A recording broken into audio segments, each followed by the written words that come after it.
প্রিয় ছাত্রছাত্রী ও বন্ধুরা, প্রতি বছরের ন্যায়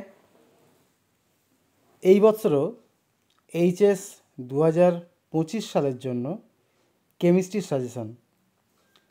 আমার এই চ্যানেলে তোমরা শুধুমাত্র কেমিস্ট্রির সাজেশানই পাবে, অন্য কোনো সাজেশান পাবে না, কারণ আমি শুধুমাত্র কেমিস্ট্রি সাজেশানই দিই, কেমিস্ট্রি টিচার।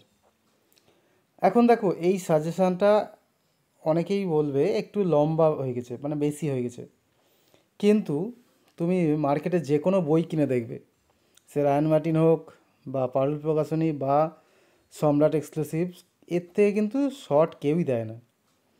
এবং আমি এখান থেকে কেমিস্ট্রিতে তোমার 100% কমন পাবে, এটা গ্যারান্টিও দিতে পারি। তো চলো, এখানে দেখো একটু বলে রাখি যে বেশি ইম্পর্ট্যান্ট প্রশ্নগুলো আমরা স্টার মার্ক দিয়ে রেখেছি, এবং যত বেশি স্টার মানে তত বেশি ইম্পর্ট্যান্ট।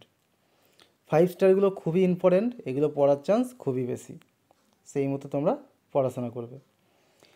প্রথমে দেখো কোশ্চেন প্যাটার্নটা দিয়েছি, কোন টপিক থেকে, মানে কোন চ্যাপ্টার থেকে কী রকম টাইপের প্রশ্ন পড়বে এবং টোটাল কত নম্বর প্রশ্ন পড়বে, এগুলো তোমার দেওয়া আছে। আমি এগুলো আর ডিসকাস করছি না। যেটা দেখো, টোটাল 14টা এমসিকিউ থাকে, 4টে অতি সংক্ষিপ্ত 1 নম্বর করে, 2 নম্বর করে 5টা, টোটাল 10 নম্বর, 3 নম্বর করে 9টা লিখতে হয় 27 নম্বর, আর 5 নম্বর করে 3টে লিখতে হয় 15 নম্বর, টোটালি 70 নম্বরের সাজেশান। তা প্রথমেই দেখো আমরা ফিজিক্যাল কেমিস্ট্রির চ্যাপ্টার 1 থেকে 5 এটা রয়েছে। এর মধ্যে প্রথম রয়েছে সলিড স্টেট। সলিড স্টেট থেকে 4 নম্বর আসে, এখানে একটা এমসিকিউ আর একটা 3 নম্বরের প্রশ্ন।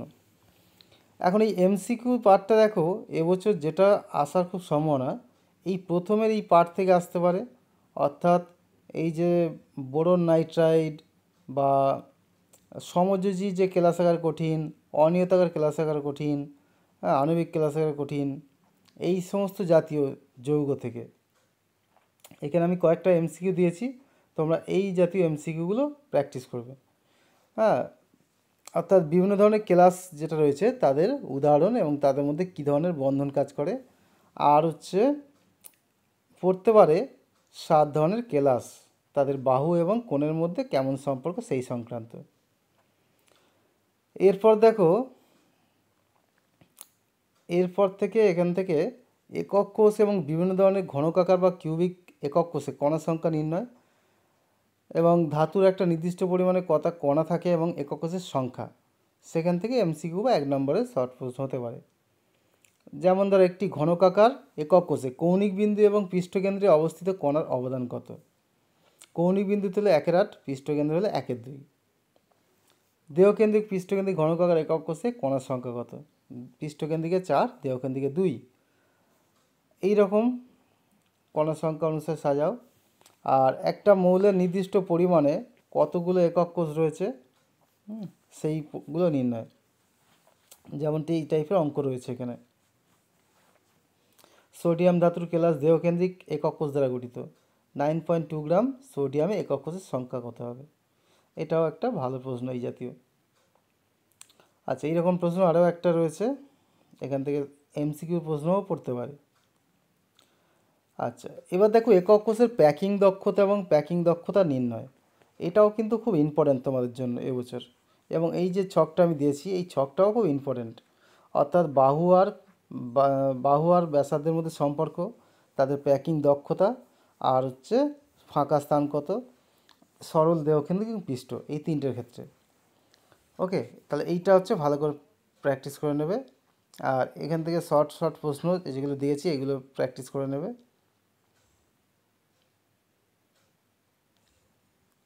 এখানে কিছু শর্ট প্রশ্ন দেওয়া আছে। আচ্ছা, এরপরে দেখো, ঘনকাকার একক কোষ বিশিষ্ট মৌলিক পদার্থের কেলাসের ঘনত্ব নির্ণয় থেকে অঙ্ক। এইটা থেকে আজ পর্যন্ত 2015 সাল থেকে কোনো বছরই কিন্তু মিস হয়নি, তাই এবছর যে তোমাদের মিস হবে না এটাই স্বাভাবিক। তাই এই ঘনত্ব নির্ণয়ের অঙ্ক কিন্তু অবশ্যই পড়বে। আমি দেখো এখানে ঘনত্ব নির্ণয়ের কটা বিশেষ টাইপের অঙ্ক দিয়ে দিচ্ছি, যেগুলো থেকে তোমরা কিন্তু কমন পেয়ে যাবে। একদম এক্স্যাক্ট এই প্রশ্ন পড়বে না হয়তো, কিন্তু এই টাইপের প্রশ্ন তোমরা পেয়ে যাবে। যেমন এই পারমাণবিক ব্যাসার্ধ নির্ণয়, তারপরে ধরো একটা নির্দিষ্ট পরিমাণে কতগুলি একক কোষ আছে এইগুলো নির্ণয় করা, অথবা একক কোষে পরমাণুর সংখ্যা নির্ণয়, জেডের মান নির্ণয় করা। এখানে সব রকম টাইপেরই আমি অঙ্ক দিয়েছি, তোমরা এগুলো পজ করে নিয়ে পড়তে পারো অথবা স্ক্রিনশট নিয়ে নিতে পারো।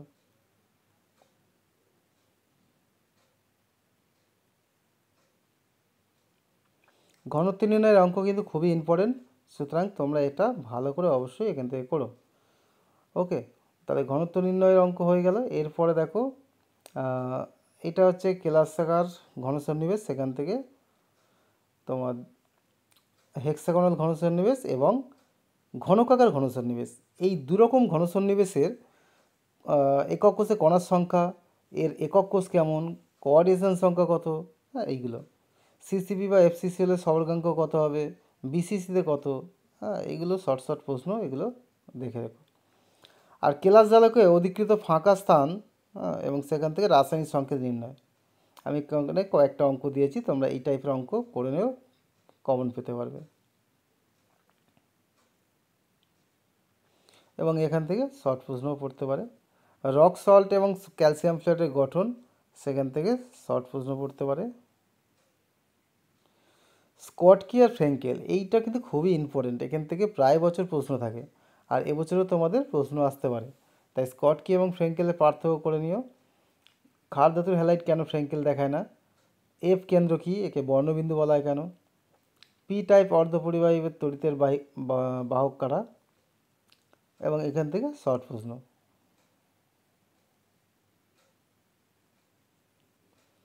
কঠিন পদার্থের চৌম্বক ধর্ম, এখান থেকে একটা এমসিকিউ আসার খুব প্রবণতা রয়েছে, হ্যাঁ, কারণ এখান থেকে এবছরে আসার তীব্র প্রবণতা রয়েছে। তাই প্যারাম্যাগনেটিক, ডায়াম্যাগনেটিক, ফেরোম্যাগনেটিক কাকে বলে, হ্যাঁ, এবং এখান থেকে শর্ট শর্ট প্রশ্ন।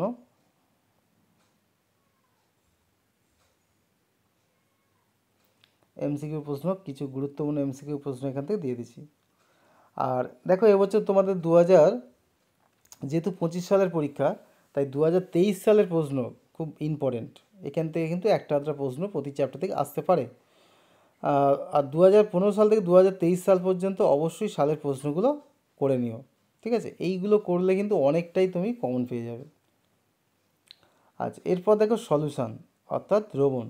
এই দ্রবণ যে চ্যাপ্টার রয়েছে এখান থেকে দেখতেই পাচ্ছ একটা 2 নম্বর, একটা 3 নম্বর, টোটাল 5 নম্বরের প্রশ্ন।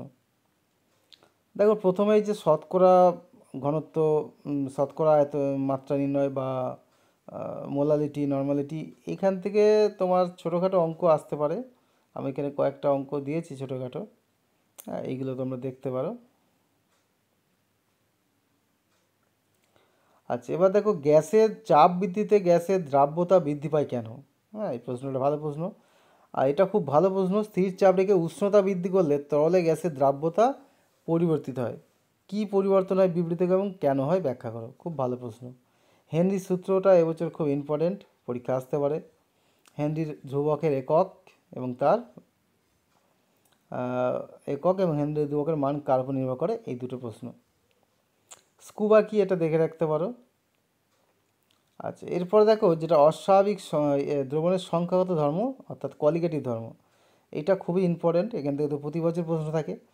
এই সংখ্যাগত ধর্ম বা কোয়ালিটেটিভ ধর্ম মেনে চলার শর্ত কী, 4টে শর্ত আমি এখানে দিয়ে দিয়েছি, এই শর্ত কিন্তু পরীক্ষায় আসতে পারে। এবার দেখো 0.1 গ্রাম গ্লুকোজ আর 0.1 গ্রাম ইউরিয়া সমানভাবে পৃথকভাবে সমপরিমাণ জলে মিশিয়ে লঘু দ্রবণ করা হলো, তাহলে কোনটার বাষ্পচাপ বেশি এবং কেন হবে, এই জাতীয় প্রশ্ন একটু দেখে রাখতে পারে।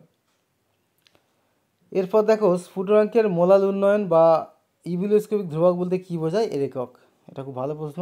জলের কেবি 0.515, এটা বলতে কী বোঝায়। মোলাল স্ফুটনাঙ্ক উন্নয়নের মান কার উপর নির্ভর করে। এবারে হিমাঙ্কের মোলাল অবনমন ধ্রুবক বা ক্রায়োস্কোপিক ধ্রুবক বলতে কী বোঝায়, একক। ওকে, আর এখান থেকে কিছু প্রশ্ন, শীতপ্রধান দেশে যেমন বরফ মুক্ত করার জন্য ক্যালসিয়াম ক্লোরাইড বা সোডিয়াম ক্লোরাইড ছড়িয়ে দেওয়া হয়, হ্যাঁ এই জাতীয় এখান থেকে কিছু শর্ট শর্ট প্রশ্ন করে নিও।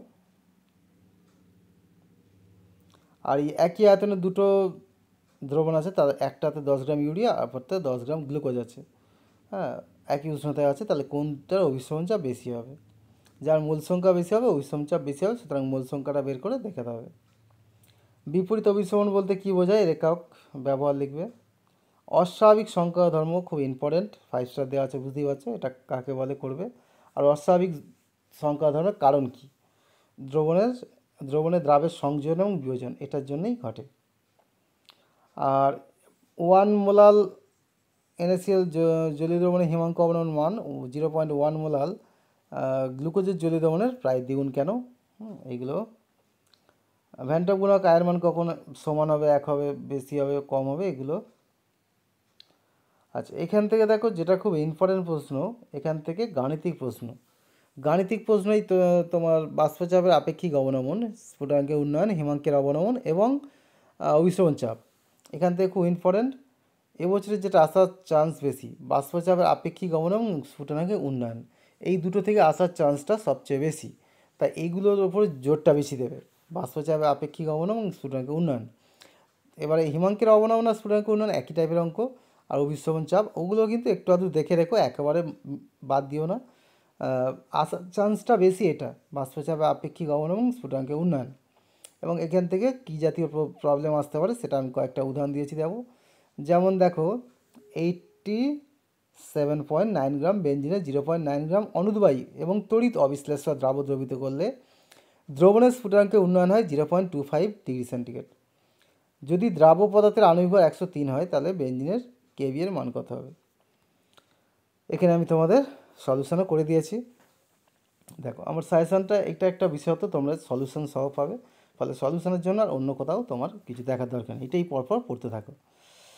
আচ্ছা, এরপর দেখো তোমার স্ফুটনাঙ্কের উন্নয়ন থেকে অঙ্ক আছে, বাষ্পচাপে আপেক্ষিক অবনমন থেকে আণবিক ভর নির্ণয়ের অঙ্ক। পরেরটাও বাষ্পচাপের আপেক্ষিক অবনমন থেকে আণবিক ভর নির্ণয়ের অঙ্ক আছে, এবং এখানে খুব শর্টভাবে করে দেওয়া আছে, এটা তোমাদের অনেক তাড়াতাড়ি হয়ে যাবে পরীক্ষায়। দেখো তাড়াতাড়ি অঙ্ক করাটাও কিন্তু দরকার। আচ্ছা, এবার দেখো এখান থেকে বাষ্পচাপ থেকে অঙ্কটা বেশি দিয়েছি কারণ এটা বেশি ইম্পর্টেন্ট। আচ্ছা, এরপর অভিশ্রবণ চাপ থেকেও কয়েকটা ইম্পর্টেন্ট টাইপের অঙ্ক দিয়েছি। অভিশ্রবণ চাপ থেকে আসার সম্ভাবনা কম, কিন্তু তাও একটু দেখে রাখো, একেবারে বাদ দিও না। ভ্যান্টপ গুণক থেকে অঙ্ক দিয়েছি, দেখো ভ্যান্টপ গুণক থেকে অঙ্কও পড়তে পারে।